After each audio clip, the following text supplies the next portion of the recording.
O padre Júlio Lancelotti destrói a cidade de São Paulo.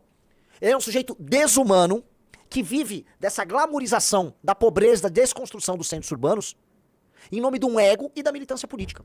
Acho que tudo o que ele faz, mesmo o que ele tenta justificar como positivo, acho tudo demoníaco. Tá? Esse padre é mais um personagem no nosso universo, né? Um vilão no nosso... É lore que fala, né? No nosso lore. Então, espero que ele saiba disso e que, enfim, entenda que nós somos a superação do tipo de mundo que ele gostaria de vender e divulgar por aí. Nós somos a negação daquilo que ele representa. Até porque a gente fala em desfavelização, em reurbanizar as nossas cidades na melhor acepção do termo, retomar os centros das nossas cidades, acabar com a cultura de mendicância. E ele é o maior representante da destruição da cidade de São Paulo. Eu quero ver uma cidade que não tenha morador de rua, ponto. Morador de rua tem que ir pro albergue. Ah, não quer ir pro albergue? Então você vai detido. Nos Estados Unidos sempre houve a lei da vadiagem. O sujeito tá vadiando. O que você faz? Não sei, tô vadiando aqui, vou dormir na praça. Não, você não vai dormir na praça. A praça pertence à coletividade, ela não pertence a você. Você não vai instalar suas coisas no meio de uma praça que é da coletividade, que é pra criança brincar, que é pras pessoas andarem na praça, pras famílias caminharem. A praça não é lugar de morador de rua, padre. A parte de baixo de um viaduto não é lugar de morador de rua. Mora na rua? Vai pro albergue. Procuremos a família, levemos ele de volta. Ah, não quer, ele quer ficar na rua? Vai detido. Chega dessa mentalidade. Ai, a mendicância, o mendigo, ele é o herói alternativo. Não, cara, eu não quero ninguém morando na porra da rua. A rua não é lugar pra se dormir. Ponto.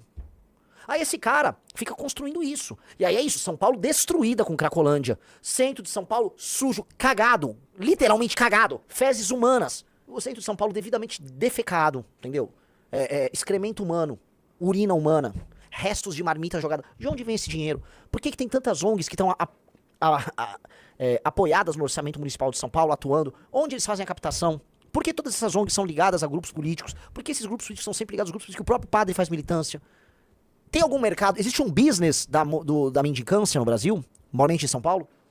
Se existe esse business, quem ganha com isso? Existe uma grande história de que há uma especulação imobiliária construída ao redor da atuação dos moradores de rua e da formação de cracolândias e destruição do centro de São Paulo, para depois construtoras irem para lá. Todo mundo sabe essa história, inclusive o movimento de moradia do senhor Guilherme Boulos atuou nessa lógica também. Tem alguma relação ou não? Eu só faço pergunta aqui. Tem relação ou não tem? Eu me pergunto porque a militância que ele faz é também junto aos grupos políticos ligados ao PT e ao PSOL. A Craco Resiste é ligada ao PSOL. Essas perguntas estão aí. Num país sério, gente como esse padre não interfere na formação de política pública. Outra coisa, todo mundo sabe que a favela que alimentava a Cracolândia se chama Favela do Moinho. Por quê? Ela alimentava a Cracolândia. É uma favela que funciona enquanto um entreposto do PCC numa região central de São Paulo. Nesta favela, o PCC distribuía a droga que ia para a Cracolândia. Era um centro de distribuição, tipo um armazém. A favela era um armazém do PCC, um armazém de pobreza, do crime e de droga. O governador de São Paulo, sabiamente com a equipe dele, especialmente o secretário Derrite, desarticularam essa favela e estão falando, é para as pessoas saírem dali, o PCC não quer. Porque se desarticular, você não tem a distribuição da droga dali pra Cracolândia. Sabe quem veio a público? Põe na tela. Quem veio a público falar sobre isso? Padre Júlio. Papa Francisco nos ensinou que não se expulsa ninguém. Diz Padre Júlio sobre Favela do Moinho. Por que diabos o Padre Júlio tá contra o fim da Favela do Moinho e tá atendendo diretamente? É o mesmo argumento utilizado pelo primeiro comando da capital que ganha dinheiro com esse trabalho ligado a moradores de rua que tomam regiões de São Paulo. Por que tantas coincidências? Por que tantas coincidências? Eu só tô apontando fatos públicos que estão presentes na imprensa. Assessor do Padre Júlio, não venha usar seus contatos aí no judiciário. Só tô apontando que eu acho estranho demais. O Techark falou, agora que você sabe disso, não. Você desculpa, vai, o Techark. Pelo amor de Deus, né? A gente fala de Padre Júlio há anos. Eu pessoalmente falo dele. Há 5 anos. Mais que 5. 2020 é quando a gente teve a treta. A gente já falava dele antes. A gente falava dele desde 2018. É no mínimo bizarro, né, amigos? É no mínimo bizarro, é no mínimo estranho. Tá? Este caso, e aí eu deixo essas perguntas no ar, deveria, vamos dizer, incentivar todos vocês a pensarem que o nosso jogo e a guerra que nós temos pela frente é uma guerra muito profunda. Tá? E que esse aparato que torna as cidades brasileiras horrorosas, que torna o Brasil pobre, as cidades feias, sujas, imundas, a pobreza espalhada, usada como um instrumento, pessoas pobres, pessoas com problemas mentais. Eu não falo só o cara que tá usando o crack. O morador de rua, em grande medida, é uma pessoa que ou tem um problema mental, ou tá passando por depressão, ou é muito solitário. Nos Estados Unidos, o número de deficientes mentais que estão na rua é enorme. A estatística tem estudos que mostram pra isso. Então são pessoas que necessitam de socorro. Definitivamente, o socorro não passa em manter essas pessoas morando na rua. E mais, o fato delas serem doentes não dá a elas o direito de destruírem e se apropriarem das vias públicas, das praças, das marquises. Não dá, elas não têm esse direito. Olha aqui, ó. 40% dos moradores de rua na idade escolar têm problemas mentais. 40%. Vamos combinar, venhamos e convenhamos que...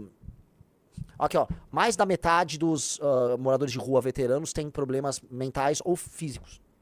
Galera, sejamos honestos, pô. Vamos jogar o jogo aqui aberto. Estamos falando de pessoas que são deficientes, as pessoas precisam de cuidado, elas precisam ser internadas ou devolvidas para sua família. A maior parte delas, isso agora eu tô falando uma coisa muito concreta, tá? A maior parte dos moradores de rua não tem como você reabilitar e falar, arrumei um emprego. É um ou outro. Um ou outro você vai conseguir fazer isso. O resto são pessoas que vão precisar de cuidado. Se conseguimos cuidar da família, melhor ainda. Mas vão precisar de cuidado. Muitas vão precisar de internação pura e simples. Algumas você recupera.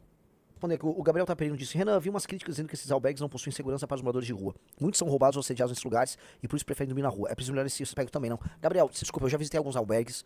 Podem não ser um hotel 5 estrelas, mas definitivamente é muito melhor e muito menos perigoso do que morar literalmente na rua. Eu já estive nesses albergues, a gente já fez visita, o Arthur já fez na campanha. Não é um hotel 5 estrelas, mas é melhor. A questão é que por diversas razões eles não querem. Até porque existe boa parte dos moradores de rua que entendem que a mendicância e morar na rua é sobre tirar uma graninha também. Entenderam? O jogo não é tão óbvio e simples como vocês imaginam. A questão toda é, definitivamente um local que vai ter uma cama pra você dormir, que vai ter atendimento, que vai ter comida, é melhor do que morar no meio da rua. Primeiro porque você não tem o direito! Você não tem o direito de morar no meio da rua, sacou? Primeira coisa. Isso definitivamente não é melhor. Esse é um tipo de assunto que, assim, a gente fala de desfavelização, e a gente tá falando da indústria do morador de rua. E eu preciso comentar sobre isso, cara, porque não estranhamente, cara, quem trabalha se estabelece. Nós estamos pautando o debate público cada vez mais. Veja só isso aqui. Viu o antes e o depois de sobrados com puxadinhos de diadema? A arquiteta do projeto original explica. Então, o jornal Estado de São Paulo fez uma matéria sobre isso, sobre a viralização dos puxadinhos de diadema, que é basicamente a reinvasão e a refavelização criminosa que os moradores fizeram de um trabalho que a própria prefeitura de Diadema havia feito para dar dignidade para eles. Por que os sobrados de Diadema eram casas cubo? Os sobrados que viralizaram são chamados de casas cubo pelas dimensões e formato. Foram ajeitadas pela arquiteta Fabrícia Azulin, então na prefeitura, hoje professora na Universidade Estadual de Campinas. As construções foram a solução encontrada diante da negativa de 11 famílias de deixarem uma estreita área na proximidade de uma indústria e uma área verde fechada. Ali viviam há anos em barracos improvisados com madeira e materiais diversos. O que é o ponto? Você acabou de ouvir uma parada aqui. Os invasores, então, quando foram construídas aquelas casas, elas foram construídas porque os invasores, Rafael Almeida Riso, se negavam a sair da invasão. Porque tem a ver, eu já conversei com prefeitos e governadores. Você sabia que, assim, não é fácil arrancar um invasor da área dele? O invasor, eventualmente, toma uma área pública, uma área privada que está em disputa, você não consegue tirar ele. Tem programas habitacionais, eu não vou citar o nome, um governador me contou, falou, cara, eu tenho que negociar com o cara. Tipo, ó, tem aqui uma casa aguardando você, hein? Só vou te entregar se derrubar outra. Tem gente que pega a casa e aí reconstrói o barraco. Vários lugares no Brasil isso acontece. Existe uma indústria da refavelização. Não há um marco legal, claro, que a gente tem que ter, que é o marco legal da desfavelização do Brasil, que o meu governo fará, primeira vez que eu falo nesses termos, que o meu governo fará, que é o marco da desfavelização, que é um programa com leis muito claras e muito duras para impedir movimentos vagabundos de moradia, movimentos de moradia como um todo, né, que são criminosos, tomada de espaços públicos e privados por favelas, ação da polícia em 24 horas para retirar qualquer invasão que aconteça de agora em diante, marcar, né, demarcar aqui que são as favelas e ter um plano estabelecido junto com prefeituras e governos para desfavelizar, estabelecer títulos de propriedade para quem tem que estabelecer títulos de propriedade, adequar habitações que são passíveis de serem adequadas, destruir as outras e construir prédios no lugar para que as pessoas venham habitar, ou seja, ter um plano para que em 30 anos, e esse plano tem que ficar claro e direto, em 30 anos o Brasil não tenha mais nenhuma favela. Não é possível um país sério ter favela. Ter favela é um país doente. A gente vê favela em Bangladesh, a gente tá vendo em países da África subsaariana, a gente tá vendo favela em parte do mundo árabe, na Índia. Nós, se quisermos, nós podemos escolher, nós seremos esse mundo aí, que chama-se terceiro mundo.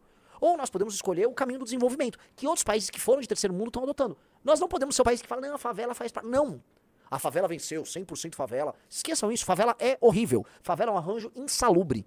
Você vai ver pior na favela. Favela é uma doença social que tem que ser resolvida.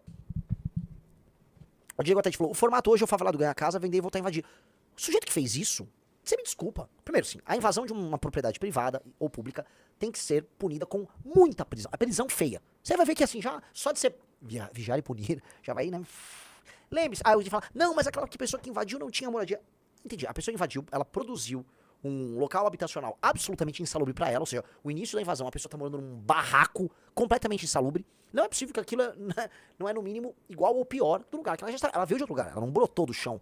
A pessoa não brotou do chão. Então, amigos, aquelas pessoas, em geral, as invasões são politicamente motivadas ou motivadas por grupos que veem nisso um business.